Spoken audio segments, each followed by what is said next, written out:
Hello, and welcome to the Designing Impactful Innovation podcast. I'm Clara, your host, and today we're continuing our discussion about hydrogen in aviation. In our previous episode, Dr. Lisa Belkishan told us about the different options aerospace industry players have to implement this alternative energy source. We also talked about the different challenges they faced in terms of entry into service, aircraft systems, infrastructure, and certification. We were curious to know more about the challenges surrounding hydrogen regarding certification, supply chain, and infrastructure, so we sat down with two of our experts to learn more. Hello, Jean-Baptiste, and welcome to the podcast. Could you please introduce yourself for our listeners? Sure. My name is Jean-Baptiste Quincy. I work at Dassault Systèmes actually for a long time. I joined the company since '99.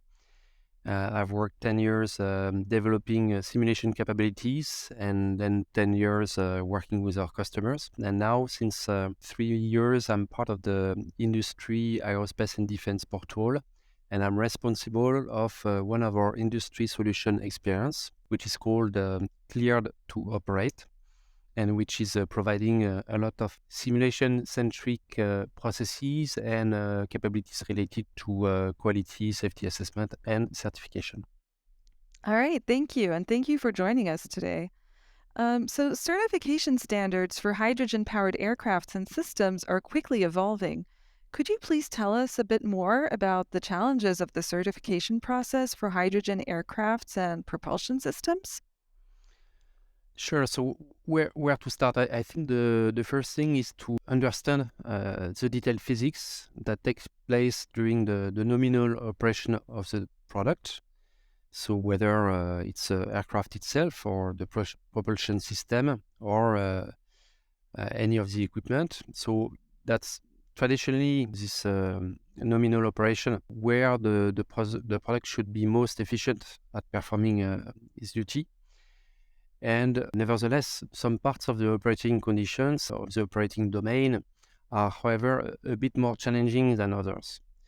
So these more challenging parts of the domain are typically near the boundary of the operating domain.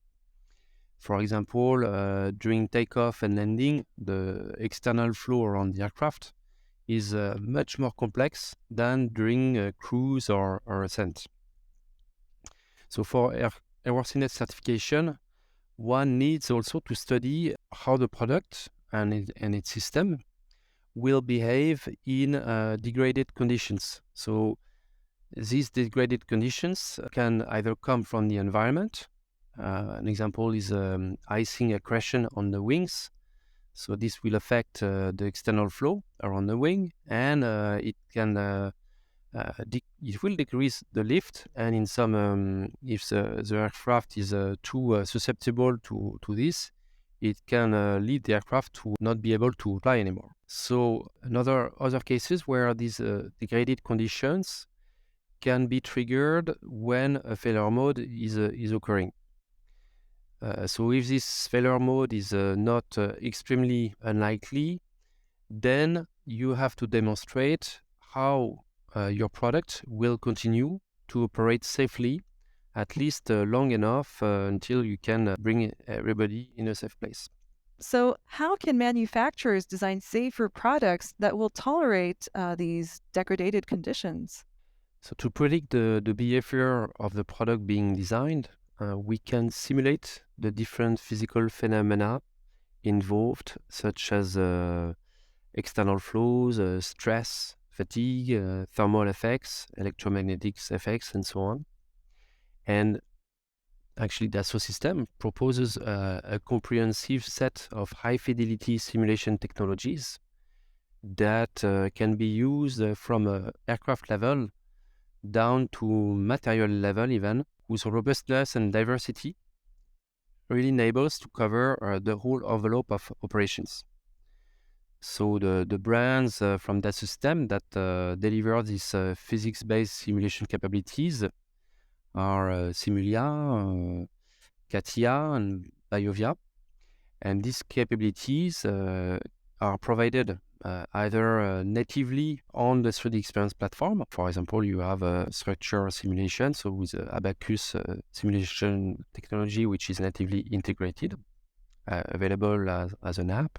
It's a set of apps. Or it can be provided via external applications, which are then connected to 3D Experience platform by means of a Power BI integration. So this out-of-the-box integration that the system provides greatly accelerates building and updating the simulation model, which is where the most time is spent. So from the design and also to complete the loop, sharing back the simulation results back to all the stakeholders to enable a streamlined and more continuous design simulation loop. That's what we call ModSim at Dassault Systèmes. And this way, our customers can develop their product much faster and make sure their product will behave safely in all possible circumstances encountered during the mission.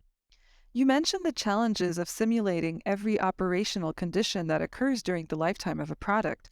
What other parts of the certification process do we need to think about during the development program?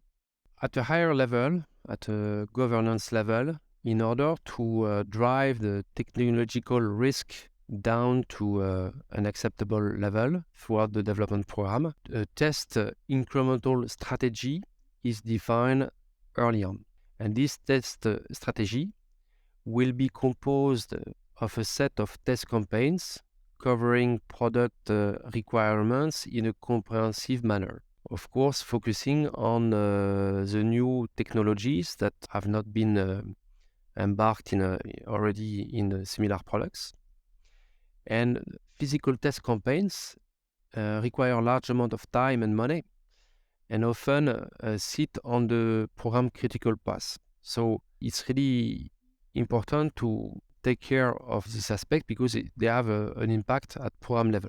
Along with the test plans that are part of this incremental test strategy, the associated test means that will implement, so enable to execute this test, are also specified early on, and they will have to be developed as well. So, for example, companies have to test specific architectures, so maybe they have already that in their test center. Maybe they have to procure some test center facility. But all the equipment, it's in the end not so far from manufacturing when you design the manufacturing system. And once you've planned out your strategy, what do you need to keep in mind and what can help you optimize or accelerate the certification process? Before talking about acceleration, let's look on first how to avoid being late. So as we said, certification will traditionally require a significant amount of physical testing. This physical testing has to be produced, and as such, it's not trivial to have the test means ready on time to start the campaign. Having all stakeholders synchronized on the same test plan with the test means requirements associated to it and continuously updating this plan is the right path to be on time.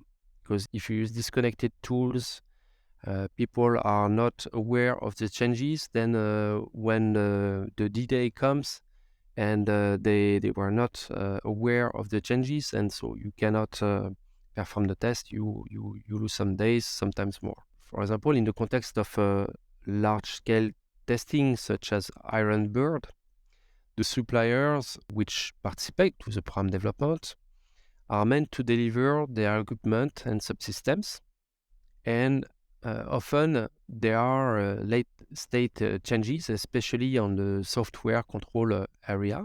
If the delivery of some equipment is late, there could be some ways to adapt or fix the plan in a way not to impact the end of the overall test campaign. For example, you could imagine switching with another test, or perhaps adapting the test, like using a lower fidelity representation of that equipment until it's available. Then you change the plan, and that has impact to other people. And so it's important that everybody is synchronized on the same test plan. So after making sure that the test is performed on time, of course, the test needs to be successful in the sense that the product must pass the test. De-risking that physical test that can be done by leveraging virtual testing upstream of the test. So if you leverage high fidelity simulation and you take care of the quality of the engineering simulation process, are you performing the simulation on the right input? Are you using the right methodology? Then you bring the risk level of the product failing the test to a very low level. So no bad surprise. And finally, it's worth saying that the test is only relevant provided the requirements that it checks or it verifies are relevant. So if some requirements have evolved, it's important, of course, to update the test plan. And are there other ways that we can optimize the certification process, maybe by using another approach or way of working? Definitely. So traditionally, experiment and simulation have been, two different worlds in terms of people, in terms of processes, of tools, and these worlds often oppose each other. Nobody believes the simulation results except the analyst. Everybody believes the physical test results except the experimentalist. So there is traditionally this kind of opposition. And the change of way of working is to synergize both worlds. Simulation helping to design and de-risk the test, and the physical test ensuring simulation is trustworthy. So in order to achieve this, a common framework, a unified framework, and a common set of tools need to be put in place to streamline this collaboration between physical test, simulation, and the customer with the design office. That's where a platform such as 3D Experience will really provide the end-to-end solution and enable this virtual plus real testing synergy. Another change is that we want to shift from pure physical test campaigns for certification to a more hybrid approach. Ultimately, the larger, most expensive tests that sit on the program critical path will be replaced by simulation, supported by less costly and less time expensive tests. In some areas it will take a long time, but that's the direction that we are heading towards. So this can only be achieved, of course, if the simulation is trustworthy. So if a proper simulation credibility assurance framework is put in place. So data quality, data traceability, test article conformity, uncertainty quantification are key aspects for which executing this end-to-end process on 3D Experience platform makes a significant difference. You talked about the fact that traditionally virtual simulation and physical testing were quite separate, and that moving forward, we will see a shift towards hybrid approaches that take advantage of the best of both these approaches. What are the benefits of this new way of working? There are several benefits of performing this approach. So saving money by removing this large-scale test, or at least performing fewer physical tests, but also reducing the lead time. So triggering the simulation much earlier than the physical test also enables to optimize the design against this performance criteria when it's still time to make changes on the design. Often this large physical test, if you have an issue, you can only put some band-aid on your design. You cannot change drastically it's too costly to make drastic changes.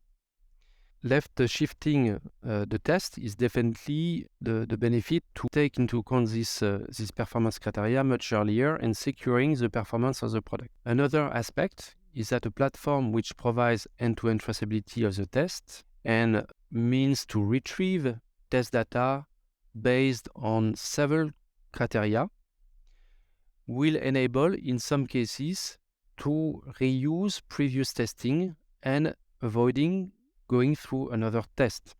This is true capitalization of engineering IP. And what we see today is that people sometimes they have performed the test, but they don't trust exactly what have been the conditions of this test. They don't have sufficient information, or sometimes they're not sure that this information is the right one. So they said, okay, they decide to relaunch the test. So here, it's really to capitalize with trust and with full clarity on what has been done, because everything has been captured from end to end in the platform. Finally, virtual test enables to test many more configurations automatically and provide access to many more physical quantities that physical tests will ever produce, and thus having a much better understanding of the product behavior, diminishing the unknown, which mechanically will enable to reduce margin. And when you reduce margin, you would deliver a more efficient product to the market. And lastly, Jean-Baptiste, how do you think this process will evolve in the coming years? I would say it must evolve for the aviation industry to become carbon neutral by 2050. To reach that impressive objective, many new vehicles embarking disruptive technologies and novel architectures will have to be put on the market and therefore certified.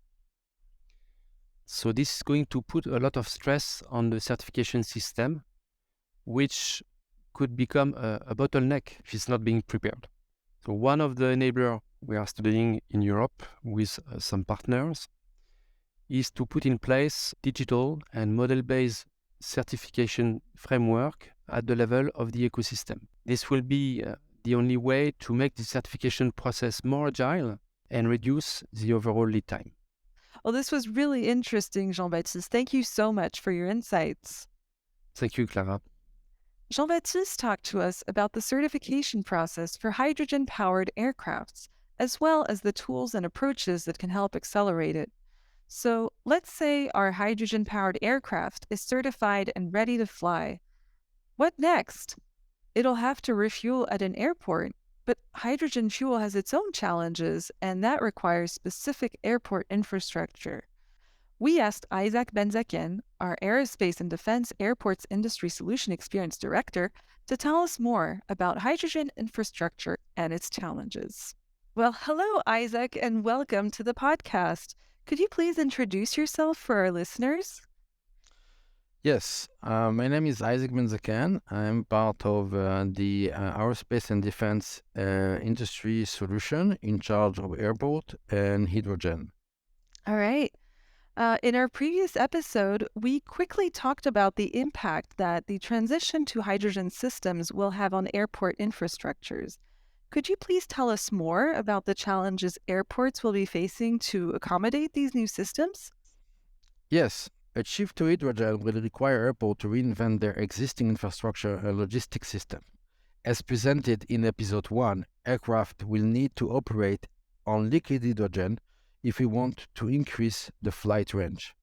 This hydrogen will have to be stored in airport tanks at minus 253 degrees Celsius to keep hydrogen in its safe-to-use liquid form, which generate a new level of safety management and logistical complexity.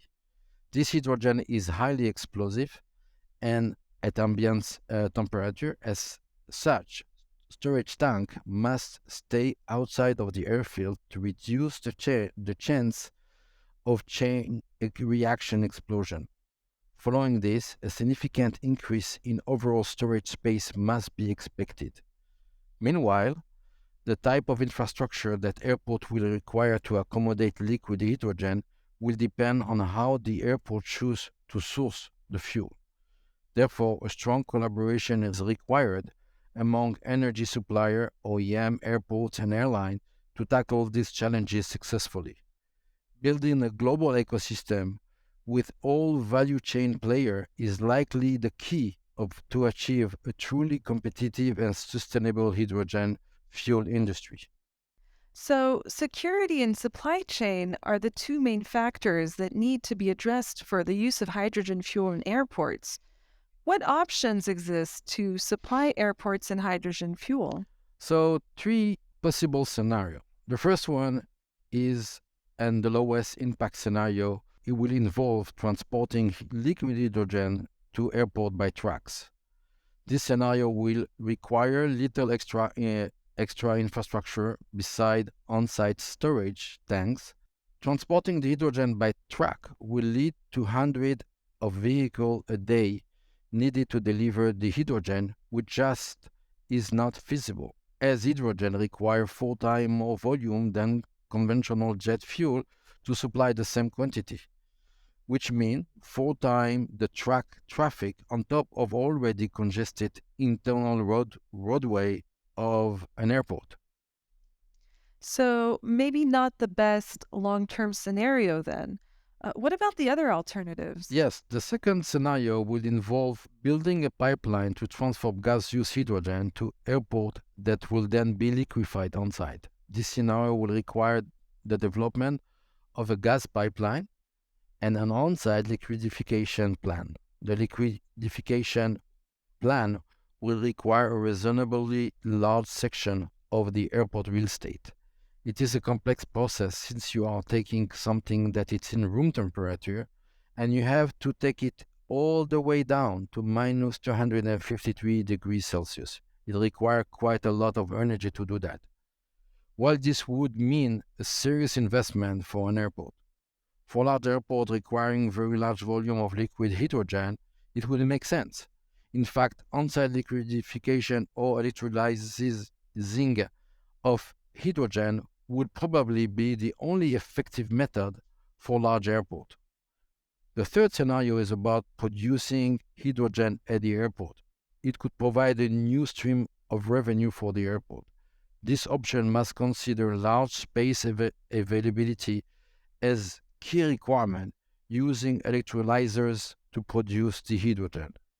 We have hydrogen production elsewhere that can be transported to airports, either by truck or by pipeline, and another option, direct production at the airport. How do you see these different scenarios being implemented in the future?